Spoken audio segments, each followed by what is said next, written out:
Saudi আরবের মতো Saudi আরবের মতো এমন একটা দেশেও মনে করেন ছিনতাই, অপহরণ, চাঁদাবাজি এই সমস্ত জঘন্য কর্মকাণ্ড সংঘটিত হইতে আছে। আর এই জিনিসগুলোর সাথে আমাদের বাংলাদেশিদের খুব বড় একটা অংশ জড়িত, বিশেষ বলতে গেলে বাংলাদেশিরাই। মানে এত পরিমাণ অপহরণ আর ছিনতাই এগুলো চলতেছে, মনে করেন রোমতায় যে বাইরে বিশ্বাস করেন এই বয়ে বাড়িতাম হয়, মানে বয়ে বাড়িতাম মনে করে না, কিন্তু না বাইরে হইতে উপায় নাই, জীবিকার তাগিদে আমাকে বাইরে হওয়া লাগে। কিন্তু প্রত্যেক দিন এমন কোনো দিন নাই যেদিন মনে করেন 2 সাইডটা অপহরণের নিউজ যে আমরা মনে করেন অনলাইনে দেখি না।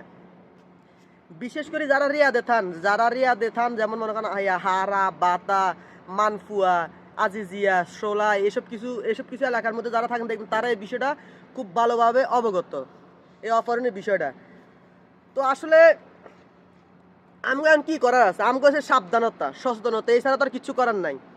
তো আমি মনে করি যারা রোমতায় বাইরন, যে কাজে করেন, যার যে প্রফেশন, রোমতায় বাইর হওয়ার লগে লগে অন্তত একটা যে লাইভ লোকেশনটা অন করে রাখবেন, সাথে বন্ধু বান্ধব যে কোনো এক দুজন মানুষের এই লোকেশনটা শেয়ার করে রাখবেন, এটা অনেক কামে দিব। লাইভ লোকেশন জানেই থান মনে করেন হুট করে মনে হয় লাইভ লোকেশনটা শেয়ার করে দেন, অনেক কামে দিব।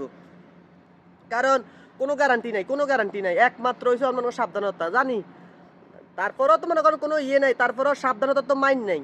যতটুকু সাবধানতা অবলম্বন করে চলা যায়, যতটুকু সচেতন থাকা যায়, আর বাকিটা তো নিয়তি, ভাগ্য, চেষ্টা তো আমরা করতে হইব।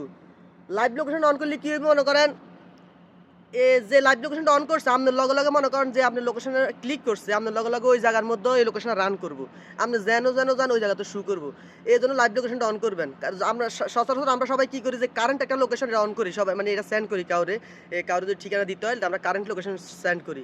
ওই জায়গার মধ্যে লাইভ লোকেশনটা মনে করেন কাউরে ফাড়ায় রাখবেন, কারণ সাবধানতার কোনো ইয়ে নাই। কারণ সৌদি আরবের মধ্যে এখন যে অবস্থা, মানে খুব ভয়াবহ অবস্থা, খুব ভয়াবহ। আর এগুলোর সাথে আমাদের একদম ম্যাক্সিমাম বাঙালি জড়িত, ম্যাক্সিমাম বাংলাদেশি জড়িত।